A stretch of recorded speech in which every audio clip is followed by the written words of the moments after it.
সুপ্রভাত বন্ধুরা, কেমন আছো তোমরা সবাই? আশা করছি সবাই অনেক ভালো আছো আর সুস্থ আছো। তোমাদের ভালোবাসা আর আশীর্বাদে আমরাও অনেকটাই ভালো আছি। তো আজকে সকাল থেকেই রান্নাঘর থেকে ভিডিওটা শুরু করছি। আর দেখো, সর্ষে ভাঙিয়ে তেল করা হয়েছে, তো সেই তেলটাই আমি বোতলে ঢেলে নিচ্ছি। আর বোতলে ঢালতে গিয়ে তো আমার অনেকটা তেল পড়েও গেছে, যেহেতু 5 লিটারের পুরো এই ঢপটা ভর্তি পুরো তেল ছিল। তো এরকম ছোট ছোট জায়গায় তেলটা ঢালতে গিয়ে কিন্তু আমার তেলটা পড়েও গেছে। আর একটা বোতলে, বড় 1 লিটারের বোতলে খানিকটা তেল ঢেলেছি, আর রোজকার যে রান্না হয় তো সেই বোতলটাতেও খানিকটা তেল ঢেলে নিলাম। আর তারপরেই চলে এসেছি, দেখো ছোট মানা স্নানের জল রোদ দিতে হবে, অনেকটাই বেলা হয়ে গেছে, তো সেই কারণে জলটাও নিয়ে নিলাম। আর আজকে দেখো খুব সুন্দর ঝলমলে রোদ বেরিয়েছে। জলটা কিন্তু 10 থেকে 15 মিনিটের মধ্যেই আমার গরম হয়ে যাবে। আর গতকাল তো একটু বেলা করে জামা কাপড় কাচা হয়েছিল, তো সেই কারণে জামা কাপড়গুলো সম্পূর্ণ শুকোয়নি। তো আজকে এখন আমি এই যে রোদে মেলে দেবো জামা কাপড়গুলো। খুব একটা বেশি জামা কাপড় ছিল না, যেগুলো একটু মোটা মোটা জামা কাপড় ছিল আমার ছোট মনার, তো সেই জামাগুলোই আর কি শুকোয়নি, তো সেই জামাগুলোই একটু মেলে দিচ্ছি। আর দেখো এত সুন্দর রোদ বেরিয়েছে, তো সেটাই তোমাদের সঙ্গে একটু শেয়ার করলাম। আর ছাদে ধানও শুকোতে দেওয়া হয়েছে। আর ছাদটা এত গরম হয়ে গেছে, আর আমি তো খালি পায়ে এসেছি, তো খালি পায়ে হাঁটতেও পারছিলাম না। এমজি ফ্যামিলির সকল সদস্যদের আমার প্রণাম, ভালোবাসা আর স্নেহ। এমজি ফ্যামিলির নতুন একটি ভিডিওতে তোমাদের সকলকে অনেক স্বাগত। নদিয়া জেলার একটি ছোট্ট গ্রাম থেকে আমি মৌ, একজন সাধারণ ঘরের গৃহবধূ। আজকে তোমাদের সঙ্গে শেয়ার করব আমি কি করে রান্না বান্নার পরে খুবই অল্প সময়ে রান্নাঘরটা পরিষ্কার পরিচ্ছন্ন করে নিই। চলো পুরো ভিডিওটা দেখার অনুরোধ রইল। আর ভিডিওটা যদি তোমাদের ভালো লাগে অবশ্যই লাইক আর কমেন্ট করো। আর তোমরা চাইলে কিন্তু ভিডিওটা শেয়ারও করতে পারো। আর আজকে যারা নতুন এই ভিডিওটা দেখছো, আমার নতুন বন্ধুরা, তাদেরকে বলবো চ্যানেলটা অবশ্যই সাবস্ক্রাইব করে দিও, আর পাশে থাকা বেল আইকনটাকে ক্লিক করে দিও। আর আমার পুরনো বন্ধুদেরকে তো অনেক ধন্যবাদ চ্যানেলটাকে সাবস্ক্রাইব করে আমার পাশে থাকার জন্যে। তো দেখো, ভাত তরকারি সব কিছুই তো রান্নাবান্না হয়ে গেছে।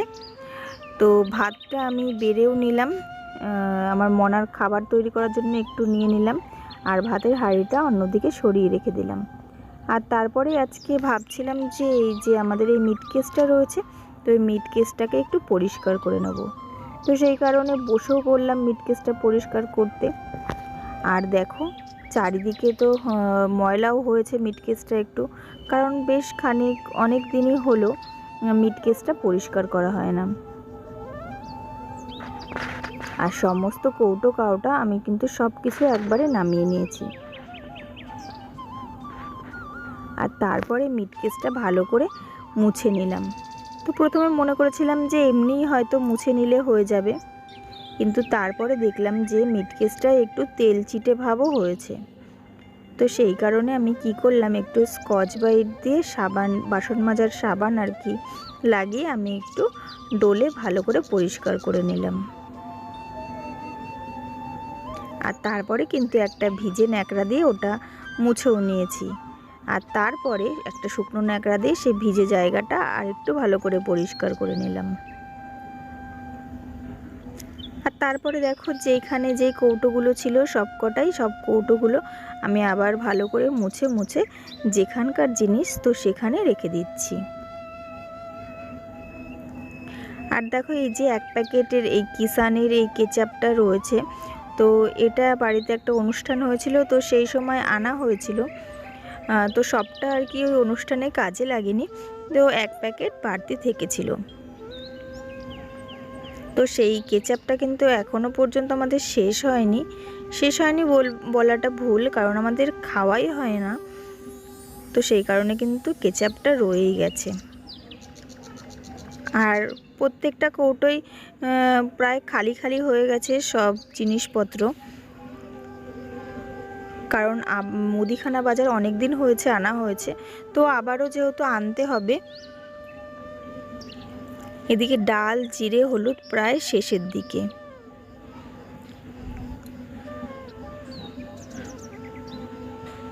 আর এইদিকে না দেখো, আমি কিন্তু আমার ছোটো মনার এই আপেলগুলো এই মিট কেসে রেখে দিয়েছি। কেন না, ওই বড় ঘরে রেখে দিলে না খুব ইঁদুরের উৎপাত হয়েছে, তো ইঁদুরে না ওই আপেলগুলো কি করে, দাঁত দিয়ে কেটে কেটে একদম নষ্ট করে দেয়। তো সেই জন্য রান্নাঘরে নিয়ে এসেই রেখে দিয়েছি। আর আজকে চলো কি রান্না হচ্ছে তোমাদের সঙ্গে শেয়ার করি। এ দেখো, এদিকে ভেন্ডি চচ্চড়ি, বেগুন ভাজা, পুঁই শাকের ঘ্যাট, তারপরে কিন্তু মাছ দিয়ে সজনের ডাঁটা আর আলু দিয়েও একটা তরকারি হয়েছে। তো চলো, মিট কেসটা তো পরিষ্কার হয়ে গেল ভেতরটা, তো এবার দরজা আটকে বাইরের দিকটাও কিন্তু সেম প্রসেসে আমি পরিষ্কার করে নিলাম। আর জানো তো বন্ধুরা, আমার এই রান্নাঘরটা তুলনায় আর কি আমার জিনিসপত্র হয়ে গেছে অনেক, তো সেই কারণে এই ছোট রান্নাঘরের মধ্যে জিনিসপত্রগুলো কিন্তু গুছিয়ে রাখতে খুবই সমস্যা হয়। যেহেতু ছোট রান্নাঘর, তারপরে প্রচুর জিনিস রয়েছে, তোমরা তো প্রতিদিনের ভ্লগে আমার সেই সব জিনিসপত্রগুলো দেখতেই পারো। আর একটাই রান্নাঘরের মধ্যে মাটির উনুন, গ্যাস, নানান রকমের জিনিস রয়েছে, তো কি আর করা যাবে, এটাই মানিয়ে গুছিয়ে আমি তো আমার মতন করে প্রতিদিন সব কিছু করি।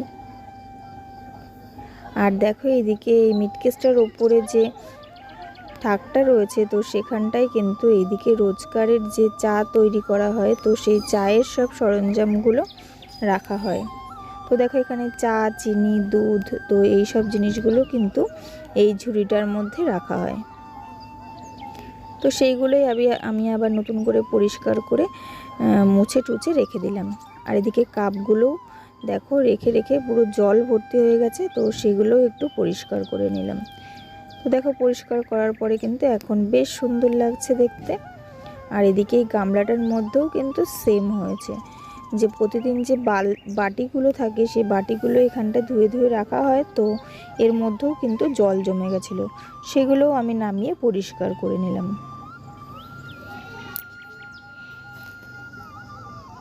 আর ওইদিকে তো পরিষ্কার পরিচ্ছন্ন করা হয়ে গেছে। আর এবার চলে এসেছি গ্যাস মুছতে। যেহেতু সকালবেলায় আমাদের আর কি সকালের রান্নাটা এই গ্যাসেই করা হয়, তো সেই কারণে গ্যাসটা তো এঁটো হয়ে থাকে, আর তাই আমি গ্যাসটা কিন্তু সুন্দর করে স্কচ ব্রাইট দিয়ে মুছে নিই। মোছার পরে একটা ভেজা ন্যাকড়া দিয়ে সেই গ্যাসটাকে আবার ভালো করে ডলে ডলে মুছে নিই। আর জানো তো, এই রান্নাঘরটা কিন্তু আজ থেকে 14 বছর আগে তৈরি করা হয়েছিল, তো সেই কারণে অনেকটাই পুরনো হয়ে গেছে, রান্নাঘরটার বয়সটা অনেকই হয়ে গেছে। তো যেহেতু এই যে বাঁশ, খুঁটি, টিন, তারপরে বেড়া দিয়ে তৈরি করা আমাদের এই রান্নাঘরটা, তো যেহেতু পুরনো হয়ে গেছে, তো এখন কিন্তু মাথার উপরে যে টিনের চালটা রয়েছে, তো সেটাও কিন্তু ফুটো হয়ে গেছে। বর্ষাকালে খুবই অসুবিধা হয় বর্ষাকালে রান্না বান্না করতে, কেন কি যখন বৃষ্টি হয় তখন কিন্তু রান্নাঘরে জল পড়ে। আর তারপরে তো দেখতেই পাও তোমরা, এদিকে বেড়াগুলো কত ফাঁকা ফাঁকা হয়ে গেছে, ভেঙে গেছে। তো আমারও কিন্তু ভিডিও করতে খুব অসুবিধা হয়, যখন আমি ভিডিও করি তখন বাইরের যে আলোটা সেটা কিন্তু আর কি আমার এই ভিডিওতে এফেক্ট ফেলে। তো সেই কারণে প্রত্যেক বছরই তো বলা হয় যে রান্নাঘরটা ঠিক করার কথা, তো কোনো না কোনো কারণে কিন্তু মানে ঠিক করা হয় না। তো দেখা যাক এই বছর আবার বলা হবে, তো এই বছর আবার ঠিক করে কিনা। তো এই ভাঙাচোরা হলে কী হবে, এটাই কিন্তু আমার কাছে স্বর্গ, কেননা এই রান্নাঘরেই কিন্তু আমার দিনের প্রায় অর্ধেকেরও বেশি সময় কিন্তু এই রান্নাঘরেই কাটে। আর প্রত্যেকটা গৃহবধূর কাছে আমি মনে করি যে এই রান্নাঘরটা অনেকটাই স্বপ্নের। কেননা সবার প্রথমে কিন্তু একটা আর কি বিবাহিত বউ বা মহিলা যাই বলো, সে কিন্তু বিয়ের পরে এসে কিন্তু আগে কিন্তু সংসারের হালটা ধরে এই রান্নাঘর থেকেই। তো যাই হোক, জানি না বেশি কথা বলে ফেললাম কি জ্ঞান দিয়ে ফেললাম, না কিছু ভুল বললাম। তো যদি ভুল কিছু বলে থাকি অবশ্যই তোমরা একটু মানিয়ে নিও। আর এদিকে তো গ্যাসটা তোমরা দেখতেই পেলে পরিষ্কার করা হয়ে গেছে। আর তারপরে আমি এইদিকে বাসনপত্রগুলো মেজে নিচ্ছি। তো আমি কিন্তু এইভাবে বেসিনের মধ্যেই বাসনপত্রগুলো মেজে নিই। আর বাইরে গিয়ে কলপারে বাসন মাজার অনেকটাই ঝামেলা। তো সেই কারণে কিন্তু এই রান্নাঘরে কিন্তু এই আমাদের পাইপ লাইন দিয়ে একটা বেসিন সেট করে দিয়েছে। তো এটা হচ্ছে একটা সুবিধা বলতে পারো, যে আমার ভাঙা রান্নাঘর হলে পরেও কিন্তু এই বেসিনটা কিন্তু আমরা সেট করেছি, কেননা কাজের সুবিধার্থে। আর সব বাসনপত্র মেজে তারপরে যেখানে থাকে সেখানটায় একটা একটা করে রেখে দিচ্ছি। আর এই যে ছোট্ট হাঁড়িটা দেখতে পেলে, তো এই ছোট হাঁড়িটাতে কিন্তু আমাদের সকালবেলায় ভাত রান্না হয়। আর তারপরে বাসনপত্র মাজার পরে কিন্তু আমি প্রতিদিন এইভাবে কিন্তু বেসিনটাও পরিষ্কার করে নিই। এইভাবে স্কচ ব্রাইট দিয়ে ভালো করে মেজে তারপরে জল দিয়ে ধুয়ে নিই। তো বেসিনের ভেতরটা দেখতেই পাচ্ছ কতটা পরিষ্কার। আর বেসিনের বাইরেটা তোমরা দেখেছো অনেকটা জং পড়ে গেছে। তো বেসিনটাও কিন্তু যখন আর কি পাইপ লাইনের কাজ হয়েছিল আজ থেকে 9-10 বছর আগে, তখনই কিন্তু বেসিনটা লাগানো হয়েছিল। তো তখন সেইভাবে রান্নাঘরে বেসিনটা ইউজ হতো না, আর তখনই কিন্তু বাইরে এইভাবে জল পড়ে পড়ে আর কি ইউজ করে করে জং পড়ে গেছে। আর তখন থেকে যদি বেসিনটা যদি পরিষ্কার করা হতো তাহলে কিন্তু বাইরেও জংটা পড়তো না। তো মোটামুটি কাজ তো গুছিয়ে নিয়েছি, বাসনপত্র মেজে গ্যাস পরিষ্কার করে। তো এইবার তো রান্নাঘরটা ঝাঁটিয়ে পরিষ্কার করে নিতে হবে। তো সেই কারণে দেখো রান্নাঘরটাকে একটু ঝাঁট দিয়ে নিচ্ছি। আর রান্নাঘরটা ঝাঁট দেওয়ার সাথে সাথে কিন্তু আমি একেবারে উঠোনটাও ঝাঁট দিয়ে নিই দুপুরবেলাটায়।